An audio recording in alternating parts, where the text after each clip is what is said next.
Hello guys, இன்றைக்கி நான் carrot halwa செய்ய போகிறேன். செய்யறதுக்கு முன்னாடி அதுக்கு தேவையான இன்க்ரீடியன்ட்ஸ்லாம் பார்த்துடலாம்.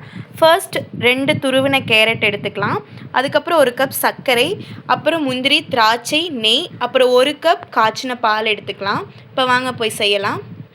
வாங்க கைஸ், இப்போ நம்ம ஸ்டவ் ஆன் பண்ணிக்கலாம். ஆன் பண்ணிட்டு ஃபஸ்ட்டு கொஞ்சம் பேன் சூடானதுக்கப்புறம் நெய் ஊற்றிக்கலாம். இப்போ பேன் சூடாயிடுச்சு. இதில் நம்ம கொஞ்சம் நெய் ஆட் பண்ணிக்கலாம். நெய் தேவையான அளவு ஆட் பண்ணிவிட்டு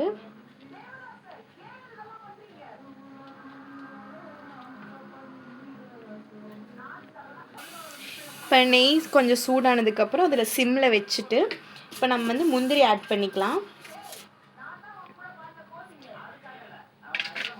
முந்திரி ஆட் பண்ணி அதை அப்படியே கொஞ்சம் ஃப்ரை பண்ணி எடுத்துக்கலாம், ரோஸ்ட் பண்ணி.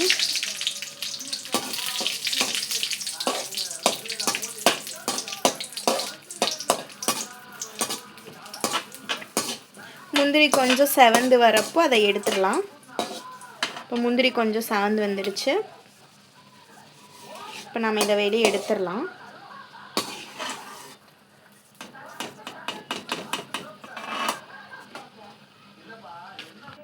இப்போ முந்திரி எடுத்தாச்சு. அடுத்தது அதே நெய்யில் நம்ம திராட்சை போட்டுக்கலாம். திராட்சை கொஞ்சம் பஃப்னு வந்ததுக்கப்புறம் நம்ம எடுத்துடலாம்.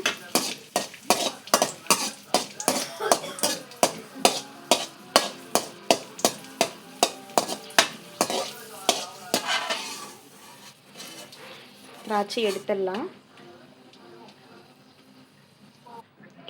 இப்போ அதே நெய்யில் நம்ம திருவி வச்சுருக்கிற கேரட்டை போட்டு நல்லா நம்ம வறுத்துக்கலாம். அதோட பச்சை வாசனை போகிற வரைக்கும் வறுத்துக்கலாம்.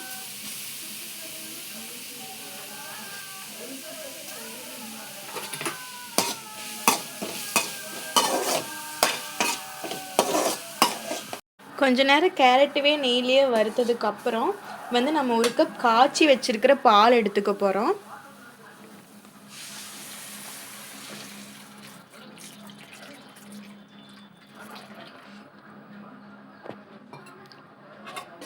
கொஞ்சம் கேரட் எல்லாம் முழுகிற அளவுக்கு பால் எடுத்துக்கணும்.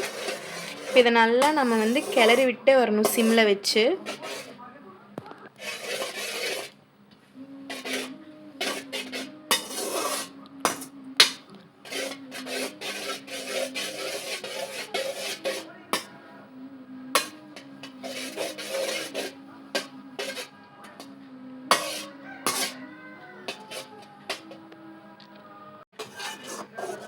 நல்லா கிளறி விட்டுட்டே இருங்க.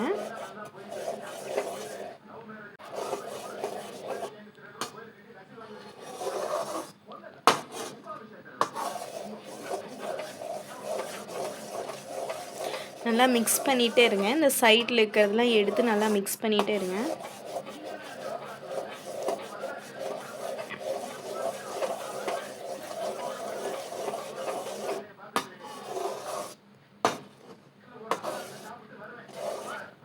இப்போ இந்த கன்சிஸ்டன்சிக்கு வந்ததுக்கப்புறம் சர்க்கரை ஆட் பண்ணிக்கலாம். தேவையான அளவு இந்த கன்சிஸ்டன்சி வரணும். இப்போ சர்க்கரை ஆட் பண்ணிக்கலாம். உங்களுக்கு தேவையான அளவு எந்த அளவுக்கு இனிப்பு வேணுமோ அந்த அளவுக்கு நீங்கள் ஆட் பண்ணிக்கலாம்.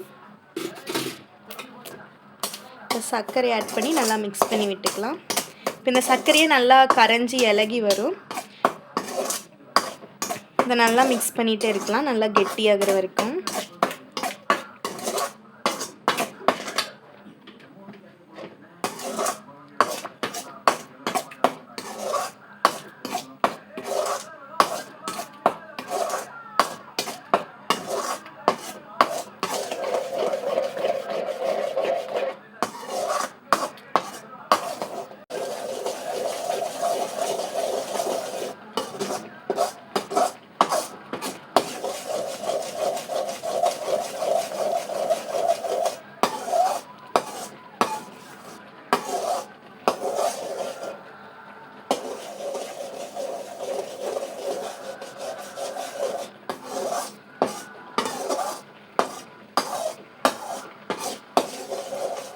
இப்போ நல்லா இந்த பதம் வந்ததுக்கப்புறம் நம்ம வறுத்து வச்சுருந்த முந்திரி திராட்சை ஆட் பண்ணிக்கலாம்.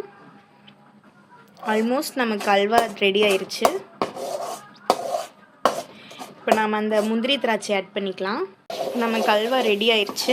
உங்களுக்கு தெரியும்னு நினைக்கிறேன், அது அப்படியே திரண்டு வருது. அவ்வளோதான், நம்ம அல்வா ரெடி.